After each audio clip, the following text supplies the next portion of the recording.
ನಮಸ್ಕಾರ ಸ್ನೇಹಿತರೆ, ಸಿಂಪಲ್ ಆಗಿ ಒಂದು ಅಡುಗೆಗೆ ಸ್ವಾಗತ. ಇವತ್ತು ಸಾತ್ವಿಕ ಭೋಜನ ಅಂತ ತೋರಿಸ್ತಾ ಇದ್ದೀನಿ. ತುಂಬ ಸಿಂಪಲ್ ಆಗಿರೋ ಒಂದು ರೆಸಿಪಿಗಳನ್ನ ಮಾಡಿದ್ದೀನಿ.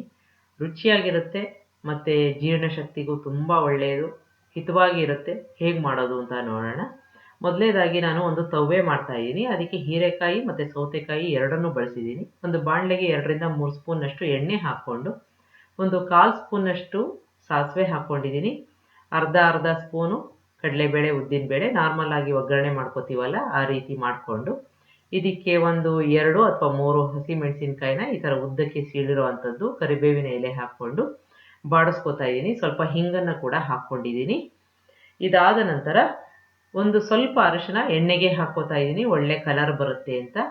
ಅದನ್ನು ಮಿಕ್ಸ್ ಮಾಡಿಕೊಂಡು ಚೆನ್ನಾಗಿ ಒಂದು ಬೌಲಷ್ಟು ಅರ್ಧದಷ್ಟು ಹೀರೆಕಾಯಿನ ಹೆಚ್ಕೊಂಡಿರೋ ಅಂಥದ್ದು ಒಂದು ಸಣ್ಣ ಸೌತೆಕಾಯಿ ತಗೊಂಡು ಎರಡನ್ನು ಮಿಕ್ಸ್ ಮಾಡಿ ಈ ಥರ ಕಟ್ ಮಾಡಿಕೊಂಡು ಒಂದು 2ರಿಂದ 3 ನಿಮಿಷ ಎಣ್ಣೆಯಲ್ಲಿ ಬಾಡಿಸ್ಕೋತಾ ಇದ್ದೀನಿ.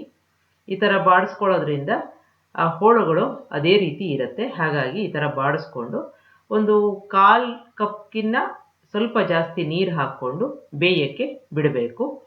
ಒಂದು 2-3 ನಿಮಿಷ ಆದಮೇಲೆ ಅರ್ಧ ಮುಕ್ಕಾಲು ಬೆಂದಿರುತ್ತೆ. ಇದಕ್ಕೆ 1 ಕಪ್ನಷ್ಟು ತೊಗರಿಬೇಳೆನ ಈಗಾಗಲೇ ಬೇಯಿಸ್ಕೊಂಡಿದ್ದು ಅದನ್ನು ಮ್ಯಾಶ್ ಮಾಡಿಕೊಂಡು ಇದಕ್ಕೆ ಹಾಕ್ಕೋತಾ ಇದ್ದೀನಿ. ಮಿಕ್ಸ್ ಮಾಡ್ಕೊಂಡು ಬಿಡೋಣ. ನಿಮಗೆ ಯಾವ ಹದ ಬೇಕು ಅಂತ ನೋಡಿಕೊಂಡು ತವ್ವೆನ ಮಾಡ್ಕೋಬೇಕು. ಸ್ವಲ್ಪ ನೀರಾಗಿ ಬೇಕಾದರೆ ಇನ್ನೊಂಚೂರು ನೀರು ಹಾಕ್ಕೋಬೇಕಾಗತ್ತೆ.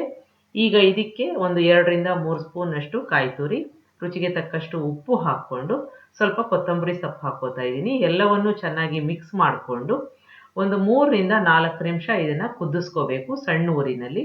ಈಗ ಕುದ್ದ ಮೇಲೆ ತವ್ವೆ ರೆಡಿ ಆಯಿತು ನೋಡಿ, ಬೇಗ ಆಗುತ್ತೆ. ಈ ರೀತಿಯಾಗಿ ಈ ಥರ ತವ್ವೆ ಮಾಡಿಕೊಂಡು ಸವಿಬೋದು. ಈಗ ನೆಕ್ಸ್ಟು ನಾನು ಸೀಮೆ ಬದನೆಕಾಯಿದು ಮೊಸರು ಗೊಜ್ಜು ಅಥವಾ ರಾಯ್ತ ಅನ್ಬೋದು, ಅದನ್ನು ಮಾಡ್ತಾಯಿದ್ದೀನಿ. ಒಂದು ಸೀಮೆ ಬದನೆಕಾಯಿನ ಚೆನ್ನಾಗಿ ತೊಳ್ಕೊಂಡು ಸಿಪ್ಪೆ ಎಲ್ಲ ತೆಗೆದು ಒಂದು ಬಟ್ಲಿಗೆ ಹಾಕ್ಕೊಂಡು ಅದನ್ನು ಬೇಯಿಸ್ಕೊತಾ ಇದ್ದೀನಿ. ಸಂಪೂರ್ಣವಾಗಿ ಬೇಯಬೇಕು, ಇದು ಹಸಿ ಇರಬಾರ್ದು. ಈಗ ಬೆಂದಿದೆ ಇದು. ಇದನ್ನು ಈ ಥರ ಮ್ಯಾಶರ್ ಇರುತ್ತಲ್ಲ ಅದರಿಂದ ಮ್ಯಾಶ್ ಮಾಡ್ಕೋಬೇಕು ಸಂಪೂರ್ಣವಾಗಿ. ಇಲ್ಲ ಕೈಯಲ್ಲಿ, ಸೌಟಲ್ಲಿ ಯಾವುದ್ರಲ್ಲಾದ್ರೂ ಮಾಡ್ಕೋಬೋದು. ಈ ಥರ ಸಂಪೂರ್ಣವಾಗಿ ಮ್ಯಾಶ್ ಮಾಡ್ಕೋಬೇಕು. ಸ್ವಲ್ಪ ನೀರು ಹಾಕ್ಕೊಂಡು ಬೇಯಿಸ್ಕೊಂಡಿರಬೇಕು. ಈಗ ಮ್ಯಾಶ್ ಮಾಡ್ಕೊಂಡಿದ್ದೀನಿ.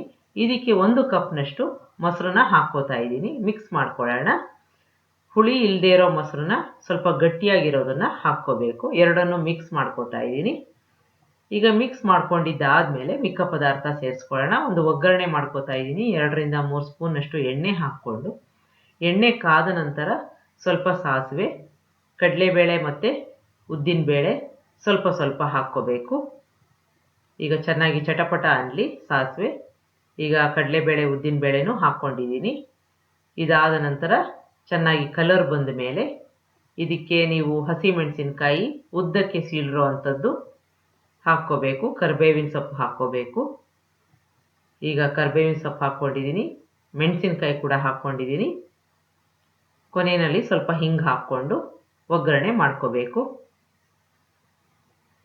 ಈಗ ಅಲ್ಲಿ ನಾವು ಕಲಿಸ್ಕೊಂಡಿದ್ವಲ್ಲ ಅದಕ್ಕೆ 1 ಸ್ಪೂನಷ್ಟು ಕಾಯಿ ತುರಿ, ರುಚಿಗೆ ತಕ್ಕಷ್ಟು ಉಪ್ಪು, ಸ್ವಲ್ಪ ಕೊತ್ತಂಬರಿ ಸೊಪ್ಪು ಮತ್ತು ನಾವು ಮಾಡ್ಕೊಂಡಿದ್ದ ಒಗ್ಗರಣೆ ಹಾಕ್ಕೊಂಡು ಮಿಕ್ಸ್ ಮಾಡಿಕೊಂಡ್ರೆ ನಮ್ಮ ಮೊಸರು ಗೊಜ್ಜು ಅಥವಾ ರಾಯ್ತ ರೆಡಿ ಆಯಿತು. ತುಂಬ ಚೆನ್ನಾಗಿರುತ್ತೆ, ಒಂದು ಸಲ ಮಾಡಿ ನೋಡಿ. ಈಗ ನೆಕ್ಸ್ಟು ಕಡಲೆಕಾಳಿಂದ ಉಸ್ಲಿ ಮಾಡ್ತಾ ಇದ್ದೀನಿ. ಇದನ್ನು 1 ಕಪ್ನಷ್ಟು ಕಡಲೆಕಾಳನ್ನ ಈಗಾಗಲೇ ತೊಳೆದು ನೆನೆಸ್ಕೊಂಡಿರೋ ಅಂಥದ್ದನ್ನು ಬೇಯಿಸ್ಕೊಂಡಿದ್ದೀನಿ. ತುಂಬ ಮೆತ್ತಗೆ ಬೇಯಿಸ್ಕೋಬೇಕು, ಇಲ್ಲ ಅಂತಂದರೆ ಚೆನ್ನಾಗಿರಲ್ಲ ಉಸ್ಲಿ. ಈ ರೀತಿಯಾಗಿ ಮೆತ್ತಗೆ ಇರಬೇಕು. ಸ್ವಲ್ಪ ಉಪ್ಪು ಹಾಕ್ಕೊಂಡು ಬೇಯಿಸ್ಕೊಂಡ್ರೆ ಚೆನ್ನಾಗಿರುತ್ತೆ.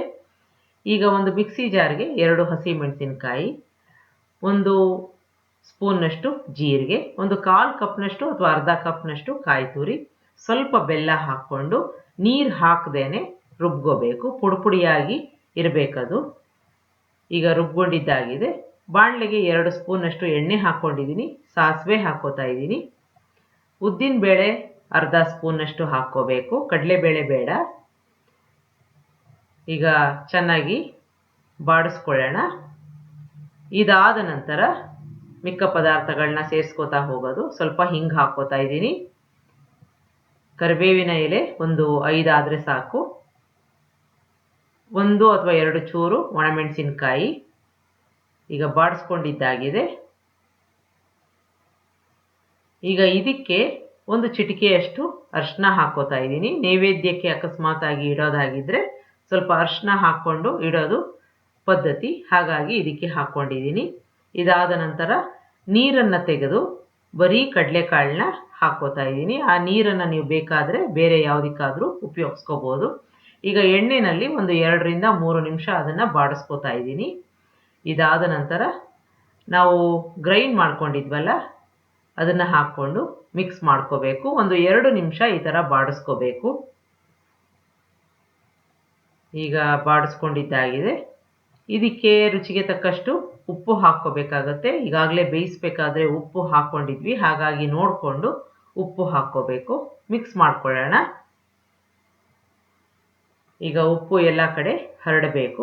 ತುಂಬ ಚೆನ್ನಾಗಿರುತ್ತೆ. ಈ ಥರ ನೀವು ನೈವೇದ್ಯಕ್ಕೂ ಇಡ್ಬೋದು ಮತ್ತು ಈ ಥರ ಸಾಯಂಕಾಲ ಸ್ನ್ಯಾಕ್ ಥರನೂ ಉಪಯೋಗಿಸ್ಕೋಬೋದು. 2 ಸ್ಪೂನಷ್ಟು ಕಾಯಿ ತುರಿ ಮತ್ತೆ ಹಾಕ್ಕೋತಾ ಇದ್ದೀನಿ. ಮಿಕ್ಸ್ ಮಾಡಿಕೊಂಡು ಸ್ವಲ್ಪ ಕೊತ್ತಂಬರಿ ಸೊಪ್ಪು ಹಾಕ್ಕೊಂಡು ಮಿಕ್ಸ್ ಮಾಡಿದ್ರೆ ನಮ್ಮ ಉಸ್ಲಿ ರೆಡಿ ಆಯಿತು. ಒಂದು ಸಲ ಮಾಡಿ ನೋಡಿ. ನಿಮಗೆ ಈ ಎಲ್ಲ ರೆಸಿಪಿಗಳು ಇಷ್ಟ ಆದಲ್ಲಿ ಲೈಕ್ ಮಾಡಿ, ಶೇರ್ ಮಾಡಿ, ಕಮೆಂಟ್ ಮಾಡಿ. ನನ್ನ ಚಾನಲ್ಗೆ ಸಬ್ಸ್ಕ್ರೈಬ್ ಮಾಡಿ. ನಮಸ್ಕಾರ.